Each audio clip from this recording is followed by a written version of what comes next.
FPL Game Week 2 transfer plans. In today's video, we're going to take a first look at my team going into Game Week 2, talk about a bit of a reaction from the first games that we've had at the weekend, and it's not been clean sailing. There have been ups and downs, there's been injuries, there have been early subs, there's been blanks across the board. So today we're going to discuss all of that, answer for your questions, and talk about some players I'm looking to target in my Game Week 2 transfer plans.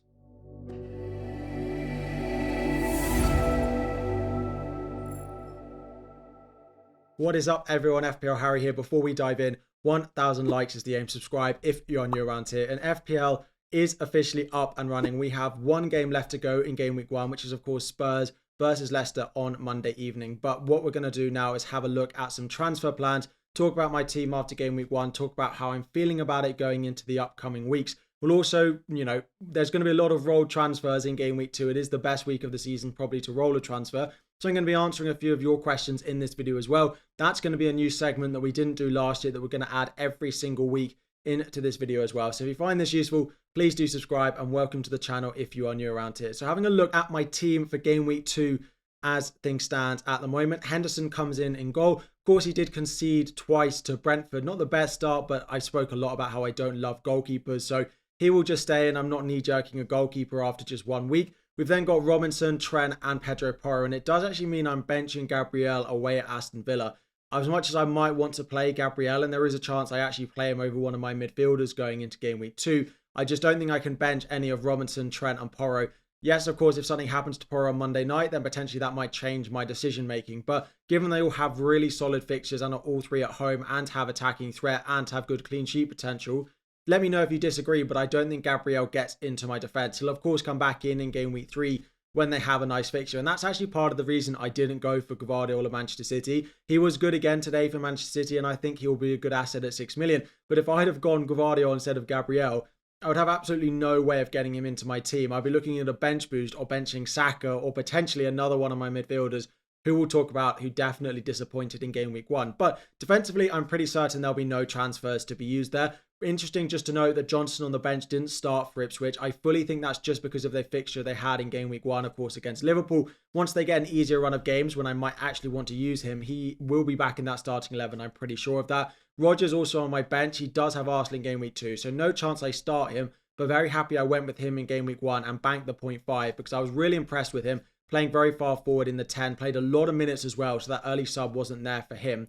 And then, of course, Gabriel. Into midfield, Saka, very, very happy that I went with him. Of course, there's a couple of better fixtures in Game Week 2, but wasn't massively impressed by Aston Villa in Game Week 1. They weren't great going forward, and they weren't that great defensively. So I am pretty happy with Saka in there. I'm pretty sure he's going to be a long-term hold. Phil Foden did come on for a few minutes for Manchester City, though, so a potential Saka to Foden transfer for Ipswich at home might be something that people consider, but I don't think it's going to be something I'm going to be rushing to do going into Game Week 2. Next up is Diogo Jota. Of course, he scored the opening goal for Liverpool. I did do my best to cover Mo Salah. Congratulations if you went Salah, and particularly if you captained him. He was top of my captaincy ranking going into the deadline. Jota was impressive, though. He played about 75 minutes, which was as much as I expected. He's very vocal, and I think a lot of people are complimentary of him, that if he plays enough minutes, he will continue to score goals. So I'm very happy with him at 7.5. Smith Rowe is the first player that disappointed. Of course, one of the few players in my team that did blank in Game Week 1.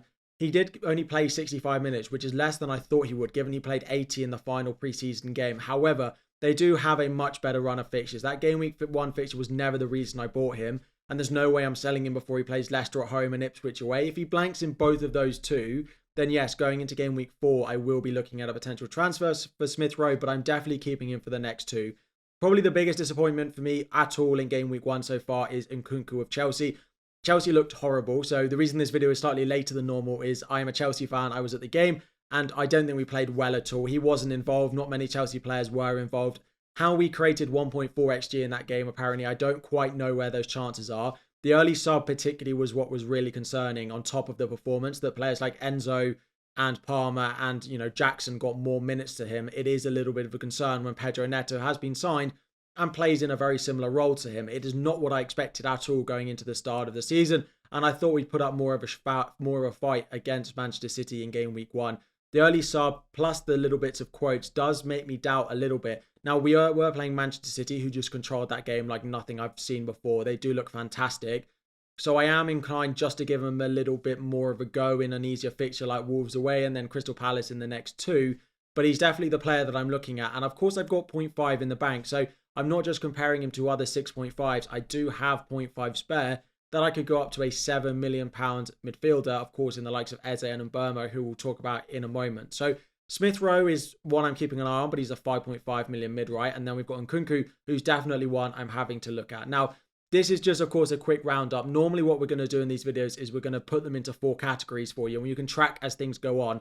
Keep, monitor, maybe sell, and then priority sell. I'm going to have a look at my players every week and put them into these categories. But for today, given it's game week 1 and most of them fall into keep, I'm not going to go through it. Up front, Erling Haaland didn't actually have that many chances, took his chance really well. Ipswich at home in game week 2 does have the captaincy armband for the start. Isak was very unlucky in game week 1 that Fabian Schär got sent off. I'm still happy with that. As a 10-man team, he still got an assist. He was my captain. If Schär hadn't have got sent off for headbutting someone, then, you know, we can talk about whether that decision was a red card or not in another video. But that's the only thing with Isak. It could have been what it could have been on another day. And the final one is Chris Wood. Now, Chris Wood played about 75 minutes, and he's actually been the main saviour for me in game week 1 because he scored 9 points, right? He scored, got all 3 bonus. When you compare it to someone like Salah, who could have massively punished my rank, some other players in that forward line like Havertz, like we'll talk about, him getting 9 points was really, really good. He wasn't actually that great in that game, though. And the Nottingham Forest fans, if you're watching this, I'm sure you'll agree. Let me know in the comments if you're a Forest fan. They all wanted Tyrell Wanye on the pitch a little bit more. He wasn't that sharp when he came onto the pitch, though. So I fully expect Wood to start at least game week 2 or game week 3. And I just think he's such a good goal scorer and such a good poacher of goals as well. So I'm pretty happy with it generally. Looking at players that, you know, I'm not 100% certain on. It is Smith Rowe and it is Nkunku. 2 midfielders for me that I am potentially looking at over the next few weeks, but probably not in game week 1. So just having a look at a few players that I am considering going into the next couple of weeks. The first one is Minte at Brighton. Just a little caveat at the moment, he did get taken off in game week 1 with concussion and, you know, he plays Manchester United and Arsenal in the next 2. So I don't think he is a transfer for me now, but if we get to game week 4, as I said, and Smith Rowe is not looking as good and he's had those 2 good fixtures, I suddenly look at Minte with Ipswich at home and Forest at home and looking at that Brighton team looking like they want to score goals, and he is definitely the 5.5 million mid that is catching my eye at the moment. The other one who scored was Semenyo at Bournemouth, but I think I just prefer Brighton for potential goals. We don't quite know what the new Bournemouth striker is going to do in terms of positioning for Semenyo. Next up is a Manchester City defender. Again, I'm not looking to make a defensive transfer. If you are looking for a defender, Rico Lewis could be a really nice short-term punt. Kyle Walker not even in the squad for Manchester City as of yet. He might not be back in, you know, starting position, given how good Lewis was until maybe after the international break in game week 4. He is 4.5, and if you are planning a game week 4 wildcard and you have someone like a Kwanzaa, he's potentially one that you could look at. Again, I'm not massively looking to make a defensive transfer, but he's definitely one who caught my eye, who could have a great season as a breakout 4.5 at Manchester City. And then the final one is Kai Havertz. 8 million looks like such a good asset again. It is just those minutes when Champions League comes around. Could he miss out? And could Gabriel Jesus start? What does Arteta think of that as a potential rotation once Champions League does start? But Kai Havertz at 8 million is going to make a mockery of that price again, I think. 12 points for him in game week 1, a goal and an assist. Really, really impressed with him. Of course, I've got Saka. They go away to Villa, so probably not a transfer for me this week, but definitely 3 players I'm keeping an eye on. And then looking at that sort of Nkunku price point that we are looking at. So I've got 6.5 million. Of course, that's the price of Nkunku, but I've also got 0.5 in the bank. So I could go up to the 2.7 million options, who both looked very, very good in game week 1. First of all, we're going to start at Manchester City, though, and look at Doku. So interestingly, Savinho picked up a knock, and people were tweeting "get well soon" and stuff like that, which doesn't bode well for a massively quick return for Doku. They have really nice fixtures. Of course, they play Ipswich at home this week. Fixtures going forward are pretty nice. And at the moment, Grealish is there. He was on the bench today. He's the only real one that's had minutes that is a natural winger for Manchester City and could be a nice differential at 6.5. Now, anyone who's watched me for a while will know I'm not a massive fan of Doku in a Manchester City shirt. I like him as a footballer. I think he's a very good one-on-one specialist, but I don't think he's a Manchester City footballer. I don't think he helps Haaland and the other players. But as an FPL asset with those fixtures, if he looks like he's pretty nailed, definitely one to look at. The 2 I do look at slightly more, though, are the Eze at Crystal Palace and then Mbeumo at Brentford. And Mbeumo at Brentford, of course, does depend a little bit on if Ivan Toney leaves. Toney leaving just makes him a little bit more focal. It gives them penalties. Of course, they do go away to Liverpool this week. So if I was going to buy him, I wouldn't buy him this week he'd be one that I look at potentially in game week 3 or onwards as well. They have a really nice run of fixtures from game week 8. Of course, did score in game week 1 though, so very impressed with him. And then Eze. Quite how that Eze free kick didn't stand as a goal, I don't quite know. But he was very impressive. Again, as we get closer to the deadline and that transfer potential to Manchester City gets smaller and smaller and smaller, he becomes a bigger and bigger option. And I just think Crystal Palace did look good despite the loss. And I'm massively impressed with him. The fixtures are decent enough. I just expect them to score goals. And Eze at 7 million just has to be involved. And is definitely one in my thinking. I almost went with him in game week 1. I got away with it that he didn't score and didn't get that free kick. But he's definitely one I will keep my eye on for sure. So having a look at some early game week 2 questions that you are firing off at me. First one is, this is a great week to save transfers. This is one of the best weeks, I think, of the season. Unless you have an injury or a suspension or you have a player you absolutely feel like you've made a massive mistake on, and I don't class Nkunku in that bracket at the moment, then I think you should roll the transfer. If you're halfway through the season, if a player blanks in 1 week, you don't go selling them, you give them another week. And 1 week of data, 1 week of performances, just one blank doesn't make a player suddenly a good from a bad asset. Now, if they were potentially a bad asset going into the start of the season, but you punted on them, then maybe you can think about it. But generally, I always say that game week 1, game week 2 is a great week to roll the transfer. Of course, we get up to 5 now, so even more reason to not go forcing transfers. So I plan on rolling mine at the moment, and I would probably advise you to do the same, unless maybe you own Jarrell Quansah of Liverpool. 4.5 million, of course, got taken off at half time, and the manager, Arne Slot, said he didn't win enough aerial duels, we couldn't control the game, and he brought Konate on. For me, that is a massive, massive red flag, particularly when they go up against a team in Brentford who are going to put the ball in the air and are going to want to win aerial duels. I'm not certain at all, and I'd probably give him a 30% chance of starting in game week 2. So if you have Quansah, yes, I didn't speak about Anthony Robinson as a potential player to buy because he is a player already in my team. Here's probably the number 1 option I would look at as a long-term pick. Robinson at 4.5 of Fulham, I think might be 4.6 by the deadline. I think he's going to be the best priority replacement for Quansah, and I do think he's probably a sell if you need him. If you have a strong player on the bench and you want to see if he starts Brentford, then that's absolutely fine. But if you are looking at your bench and you don't have a replacement, then I do advise probably going for Robinson this week. And then what to do with Nkunku. Again, the early sub was a concern. The minutes were a concern. The positioning and the performance were definitely all a concern.